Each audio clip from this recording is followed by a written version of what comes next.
2030 ka Bharat, where we talk about the India, where we talk about the sustainable development goals India has to achieve till 2030. And majorly we are focusing on the three goals: no poverty, zero hunger, and quality education. And today the guest we have is Member of Parliament in Lok Sabha from Kottayam constituency of Kerala. We have Mr. K. Francis George in the show. So first of all, sir, a warm welcome to you. Thank you. Okay. So, sir, as we are talking about the India 2030 ka Bharat and the Sustainable Development Goal, the very first and the very important question I just want to know from you that where do you see India till 2030? Will India be able to achieve these goals like no poverty, zero hunger, and quality education till 2030? Yeah, on the three goals, I think the zero poverty or zero hunger plus agriculture development, all the three are very important. But I think I would like to focus first on this agriculture issue. See, we would very much like to achieve zero hunger plus sustainable development in the case of agriculture. But by 2030, but 2030 is not very far away. It's only a few years ahead. The problem is that how is the government, especially the central government, addressing these issues?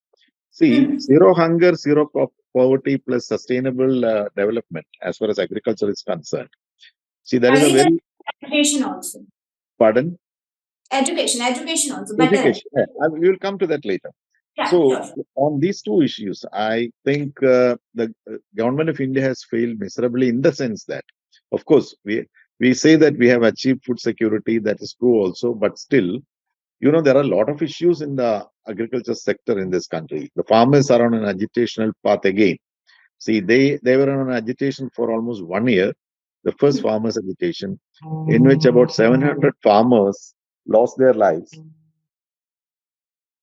And but still, they could at least make the government withdraw the three bills they had brought forward. But still, the agreement that was reached at that time has not yet been fulfilled. Basically, the issues are this: farmers. What are the issues on which the farmers are agitating about? See, they want a minimum support price which is legally guaranteed by an enactment in the House in Parliament.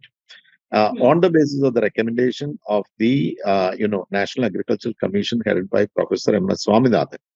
He had recommended that MSP should be on the basis of a formula called C2 plus 50%, details of which are known. The government is still not ready for that.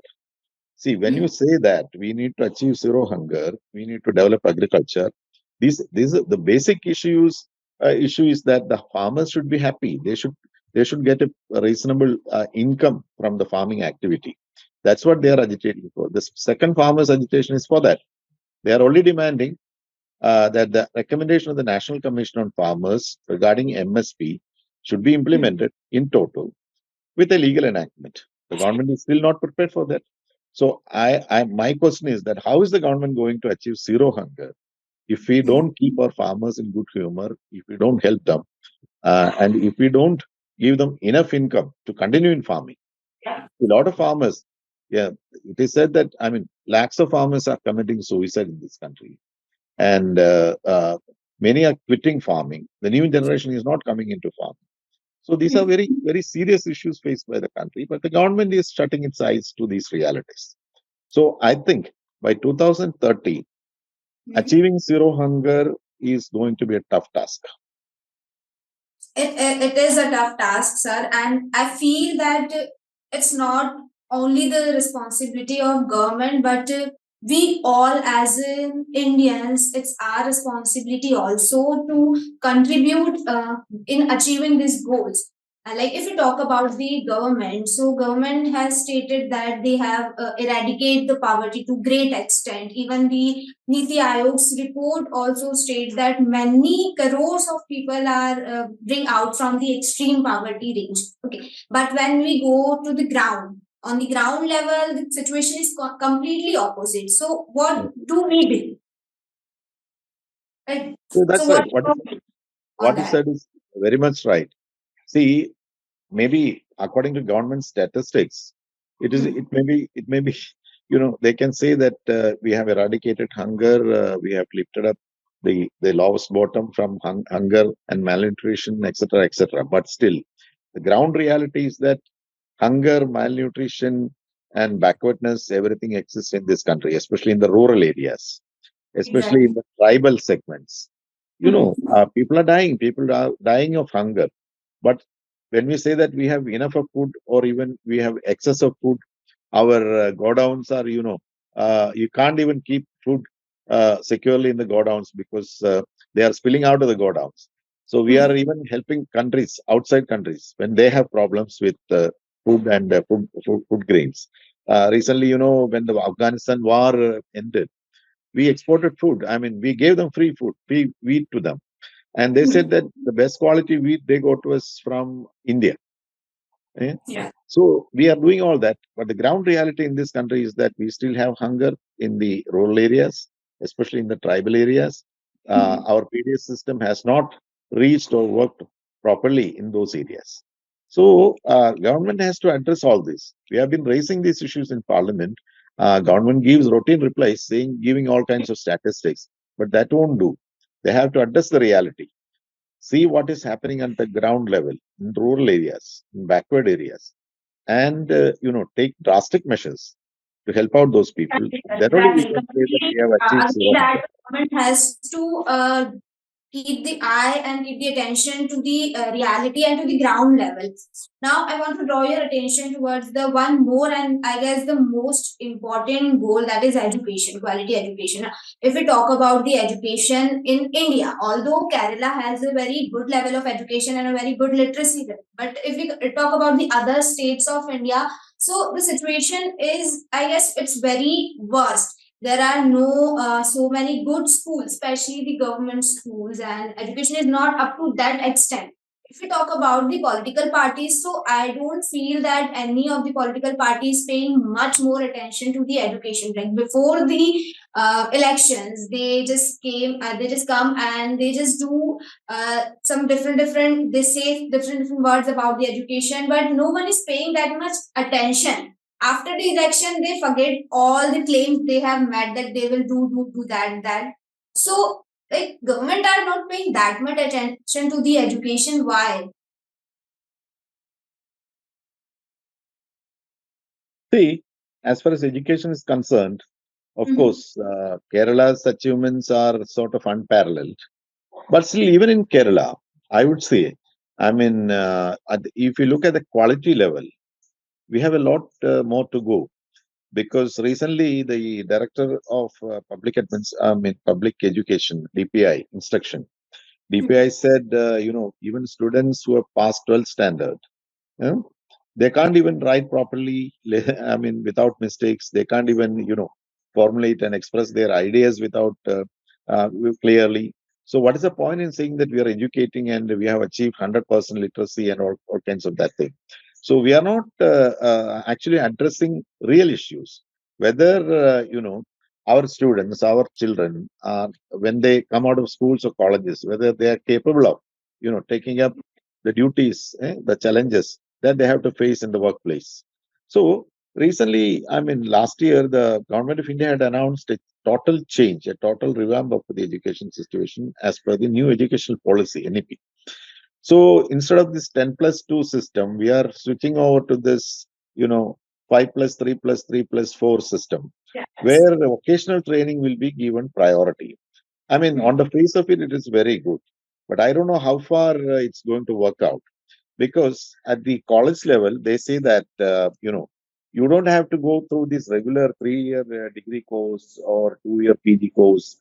Even after completing 1 year, you can switch over to some other subject. You can get a credit for the 1 year subject which you have studied.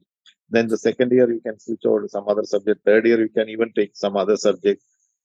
In that case you won't be, you know how that will work out. It, I mean, we don't know exactly how it's going to work out. I'm having a question that because Kerala is having a very good education and very good literacy rate as compared to the other states of India, we Yeah. discussed with some people about that question. So some say that it's due to the unequal distribution of resources. Some say that it's due to the government over there, the policies over there. I just want to know your views that why Kerala is achieving that great literacy rate and why other states are lacking behind, and what should be done to treat this. Yeah, of course. In Kerala, the credit does not rest with the government alone. In Kerala, there are a lot of private agencies headed by these various religious organizations who are very much and very active in the educational field. A lot of schools, a lot of colleges are being run by the private agencies, especially from the Christian management, the Hindu management, even the Muslim management. So, from I the, think that all the peoples cannot afford fees of private institutions. Like as there are many poor peoples who cannot yeah, afford that. yeah, So that is government also a fact something for because, in Kerala, a good number of schools are government aided that. where they get almost the same level of education, the same kind of free education which they get in government schools. So only the totally the institutions which run by the private management totally without government aid, they charge fees, even higher fees.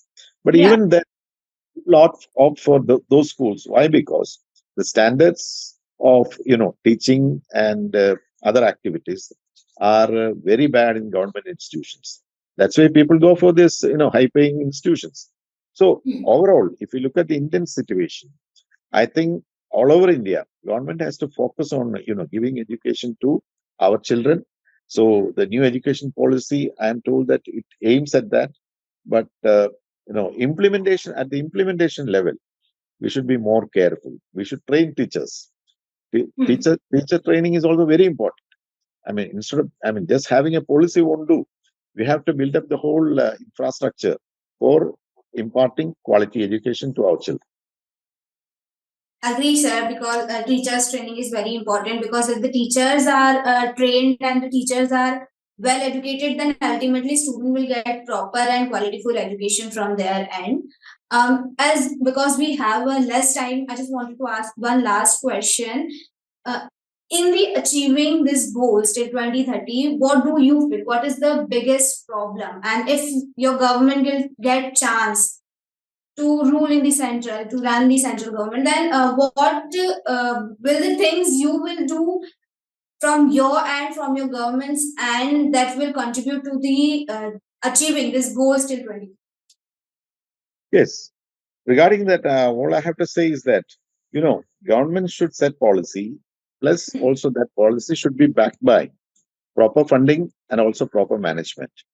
Funds have to be earmarked. Enough funds have to be earmarked in the annual budget for agriculture, for development of education, and see that those funds are properly utilized. Those funds are spent properly, and we must have proper management, proper evaluation at the implementation level, and see that money is not wasted. Money is spent, and results are there. So I think that the government at the center and at the state levels should concentrate on that, and they should put people who are committed people at the for managing this at the central level and at the state level, and see that results do take place. Positive results do come out of these policies and at the implementation level. That's what I think the government should concentrate on.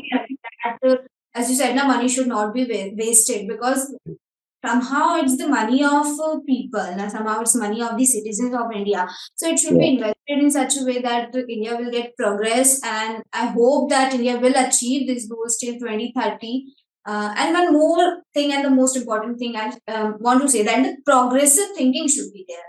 If yes, of course. progressive thinking will be there, then India will definitely achieve this goal. Yeah, And it's that from the both hands, from the government hands also, and from the people's hands. yeah, that's what. It is not the duty of the government alone. Yeah. All those who work in the fields, in these, especially in the field of education, Mhm. the managements, the private managements, government agencies, they all should put their head together and see that for a Vigasit Bharat, education is most important.